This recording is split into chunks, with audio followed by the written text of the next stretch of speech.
ससुराल पहुंचकर रेखा का दिल डर के मारे तेजी से धड़क रहा था। नया घर, नया माहौल, नए रिश्ते।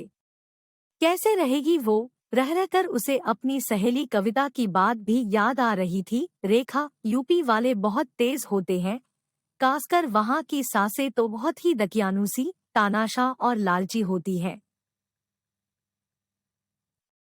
कई तो दहेज ना मिलने पर जिंदा ही जला देती हैं। तू बहुत संभल कर रहना। उधर माधुरी जी का मन भी नई बहू को लेकर आशंकित था। आजकल की बहुओं को आए 4 दिन नहीं बीतते कि लड़ाई झगड़ा अलगाव सब चालू कर देती है। यहाँ तक कि पुलिस थाना भी करने लगती है। पता नहीं उसकी बहू कैसी होगी। लेकिन फिर उन्होंने अपने मन को शांत किया है। ये क्या उलझुल सोचे जा रही है? जरूरी तो नहीं कि सब बहुएं खराब ही होती हैं, अच्छी भी तो होती हैं। और वैसे भी वह बेचारी अपना सब कुछ छोड़कर आई है। अभी तो उसे ही अपनेपन की जरूरत है। सोचते हुए माधुरी रेखा के कमरे में गई तो वह हड़बड़ाकर उठकर खड़ी हो गई। अरे रे, आराम से बैठी रहो। बहू के सिर पर हाथ फेरते हुए माधुरी जी उसके पास ही बैठ गई। बेटा, यदि तुम्हें कोई आपत्ति न हो तो तुमसे कुछ जरूरी बात करना चाहती हूँ।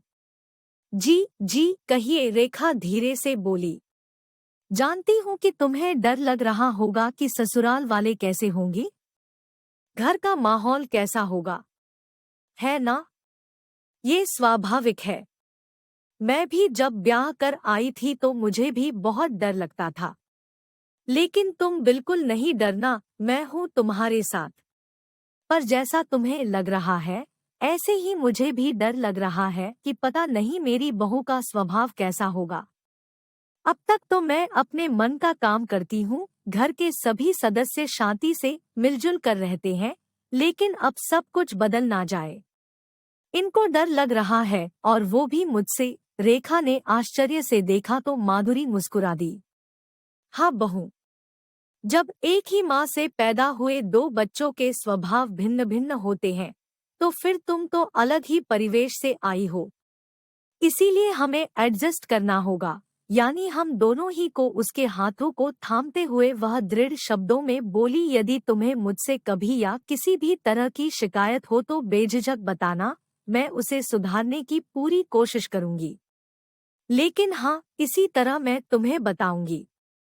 गलती करोगी तो समझाऊंगी, जरूरत हुई तो डांटूंगी भी। तुम्हें कभी मुझ पर गुस्सा आए तो भले ही झगड़ लेना, पर अपनी माँ समझकर माफ भी करना। कोई बात गांठ बांधकर नहीं रखना।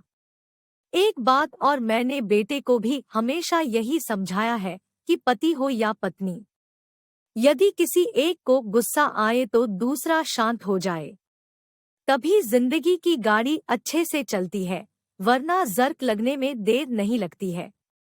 आज मैं यही बात तुमसे भी कहती हूँ। रेखा उन्हें देखती ही रह गई। एक बेहद सुलझी हुई सासू माँ को, जिन्होंने कितनी अच्छी तरह से समझाकर उसका डर दूर कर दिया था।